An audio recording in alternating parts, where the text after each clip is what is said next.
আসসালামু আলাইকুম। আমি মুইন হোসেন শাওন এবং আমার সাথে আছে আমাদের সাইদ ভাই। তো আজকের আমরা যেটা করছি সেটা হচ্ছে যে আমাদের অ্যাকুয়ারিয়ামে অনেকেরই লাল হয়ে যায়, ওয়াটারের যে একদম স্টেইন পড়ে, ওয়াটার স্টেইন যেটাকে বলি আমরা, সেই দাগগুলো পড়ে। তো এগুলো আমরা কীভাবে রিমুভ করি, তো সেটা নিয়ে আজকের এই ভিডিওটা তৈরি করা। তার দেখতে পাচ্ছেন আমাদের সব অ্যাকুয়ারিয়ামেই মোটামুটি লালচে দাগ পড়ে গিয়েছে এবং অ্যাকুয়ারিয়ামের ফ্রন্ট সাইড পুরো ঘোলা হয়ে গিয়েছে ওয়াটার স্টেইনের দাগে হচ্ছে, প্লাস হচ্ছে মাছের পানির যে নীল লালচে এক ধরনের ময়লা আসে, যেটা আমরা আয়রন বলি, আয়রনের ফলেও এই গ্লাসগুলো লাল হয়ে যাচ্ছে। তো আমরা যেভাবে রিমুভ করি সেটা হচ্ছে এই পানি ফালানোর পরে সর্বপ্রথমে হচ্ছে হারপিক। এই যে সাইড ভাই বাটিটা হারপিক নিয়ে রাখছে, যে আমাদের সাইড ভাই। তো উনি এই হারপিকটা দিয়ে খুব সাবধানে, হাতে না লাগানোই ভালো, কোনো একটা ফার্মেসিতে গ্লাভস নিয়ে খুব সাবধানে আমরা এই হারপিকটা নিয়ে এইভাবে গ্লাসের সাথে লাগাই, ভালো করে লাগিয়ে রাখি 10-15 মিনিট পরে। দেন আমরা আবার এটাকে ভালো করে ডলা শুরু করি। ডলার পরে জিনিসটা যখন ক্লিয়ার হয়ে যায় আমরা পুরো অ্যাকুয়ারিয়ামে আবার পানি ভর্তি করি।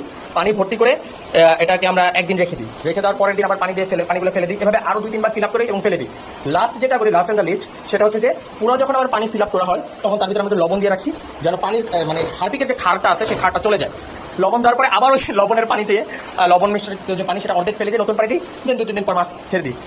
এক একজন হয়তো এক এক রকম প্রসেসিং করতে পারেন। তো আমরা যারা খামারি, বাজারে অনেক রকমের মেডিসিন আছে যেগুলো দিলে হয়তো গ্লাসের স্টেইন রিমুভ হয়ে যায়, বাট আমরা যারা খামারি, আমাদের যাদের অনেকেই করেন, তাদের পক্ষে এটা আসলে সম্ভব হয়ে ওঠে না।